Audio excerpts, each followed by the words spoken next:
سلام زينات. جيتكم بطورطة تاع التفاح بالكريمة، تجي بزاف بنينة. كي حطيتها في ستوري طلبتوها بزاف البنات وبعثولي بزاف لي ميساج عليها. تجي هايلة البنات، تجي بنينة كريمية. انا هنا كان تحت الظلمة، يعني كوف النهار يعني تبان الصورة، تجي بزاف شابة وبنينة وخفيفة. هنا مازالت سخونة البنات، قد ما تبرد روحها. في ريسيبيو عندي 125 غرام زبدة طرية، حبة بيض، رشة ملح، و100 غرام سكر حبيبات. زدت لها هنا شوية لافاني مغرفة صغيرة. هنا الزبدة ديروا يعني اللي تحبوا، لازم تكون طرية. خلطوا بالباطور ولا بيديكم كيما درت انا، وغربلت الفرينة، بديت نلايمها مع مغرفة صغيرة لا ليفور.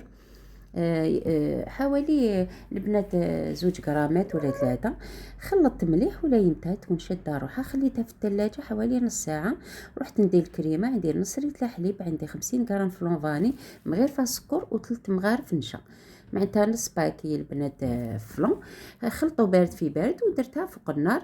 هنا البنات راحت لي لقطة زيتو مغرفة زبدة، ورحت حليت العجينه تاعي. هنا تحبوا تحلوها خشينه رقيقه كيما تحبوا.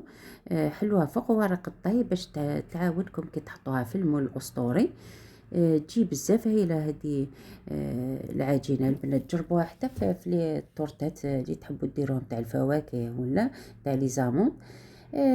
كملت كامل الاطراف هكذا، غلقتها مليح ورحت حطيت هذيك الكريمه. وش عليه تكون سخونه البنات، يعني ما يصرى لها والو. حطيت مع العجينه في الفرن. وكنت نقيت هذاك التفاح تاعي، ودرت له القارص باش اللون تاعو ما يكحلش. وحطيته كما كتشوفوا شرائح، يعني خلفوا حبه بحبه هكذا. حطوها هكذا، رشقوها داخل الكريمه.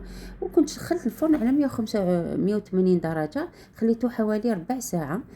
ودخلت تورته تاعي بعد ما زدت لها شويه سكر بني، ولا ما عندكمش ديروا سكر ابيض. كي طابت البنات تجي بزاف هايله خفيفه، تجي بزاف بنينه. دهنتها بشويه ناباج، تقدروا تدهنوها بشويه عسل، وزينتها بشويه كاوكاو افيلي في الاطراف. وبصحتكم.